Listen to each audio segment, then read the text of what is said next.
Africa, I've always been drawn to wildlife, and I'd always wanted to go. We'd never gone on a family holiday to Africa while I was growing up. So for my 30th, I did my first ever overland trip to Kenya and Tanzania. So you go on, one of these big trucks with, a dozen of other people.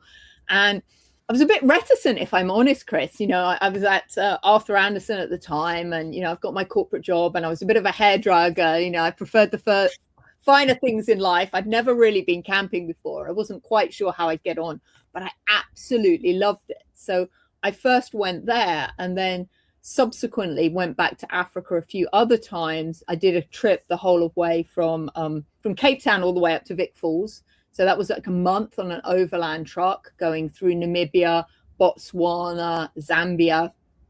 Absolutely incredible. Love that.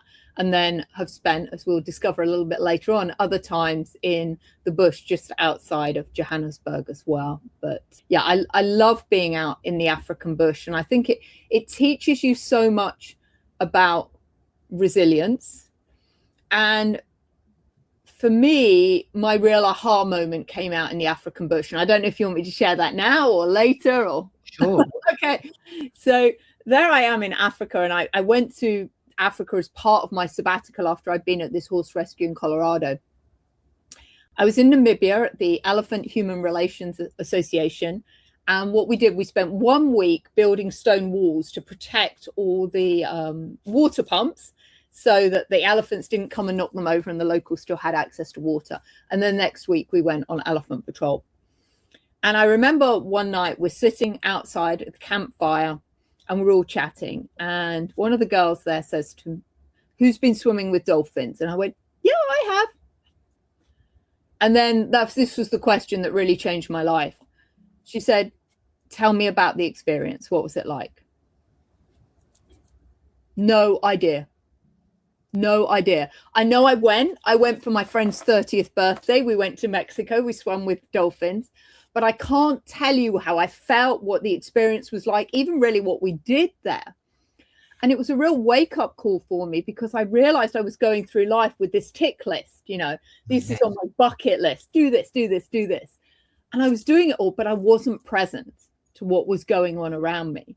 And that's what prompted me then to spend more time in Africa, because I figured if I wanted to get really present in my life, I need to go and live in the bush. So I went to live in the African bush for 3 months and had to learn to be present, because if I wasn't, I was going to be some lion's dinner, right? So I think, Africa's really told me the importance of being grounded, being present, really paying attention to everything that's going on, and really having appreciation for everything. When you're out in the bush, every single sound matters and everything's there for a purpose. And, the birds will start tweeping because, they're giving you a warning sign that maybe a lion's coming or a leopard's coming. And everything in nature happens for a reason. And there's no wasted time, energy, or resources in nature. How opposite is that to the business world, where we waste time, energy, and resources day in, day out? And none of us really appreciate the impact that we have on everything else about us. So yes. I often talk about the ripple impact, because, in nature, everything's happening for a reason. It's interconnected and interdependent. And yet in the workplace, each of us as a leader is leaving what I call a leadership wake behind us, a leadership ripple. And we're either creating a positive one or a negative one. Yes. But most people are unaware of we've seen people, haven't we, that just walk through an office and leave a train of destruction behind them, and they're oblivious to it. In personal impact terms, I call that the afterburn. Yeah, absolutely. Yeah. And that can be good, bad, crap, or indifferent, actually. Yeah, absolutely. So some people celebrate when leaders leave the room rather than celebrate when they enter the room. Absolutely. Yeah. So I think that's, Africa taught me a lot of these lessons about nature. And of course, being out in the bush, really understanding a lot about the natural medicines. Yes. The bushmen know what herbs to eat for different illnesses and how to treat things. And I became really fascinated with that and actually studied zoopharmacognosy, which is, I treat my horses with, natural oils and stuff like that, and natural remedies that they could get, and really understanding the importance of how nature actually has the solution to everything if we're just brave enough to look for it.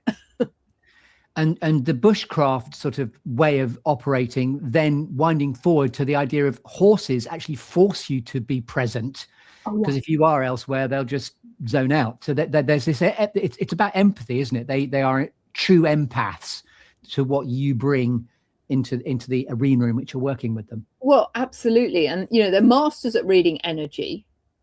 And, you know, as a prey animal, particularly for the horses, they will follow you. They will follow anyone, but only if you're paying enough attention, because if they're looking to me, they need to know that I know where the mountain lion is. Unfortunately, there's no mountain lions in Yorkshire, but, you know, the analogy is still the same. You know, they're like, where is the mountain lion that's about to kill me? And if Julia's on her mobile phone, or Julia's thoughts are in the future or in the past and doesn't know what's happening, how can she keep me safe? She can't. So I'm not going to be a follower of hers.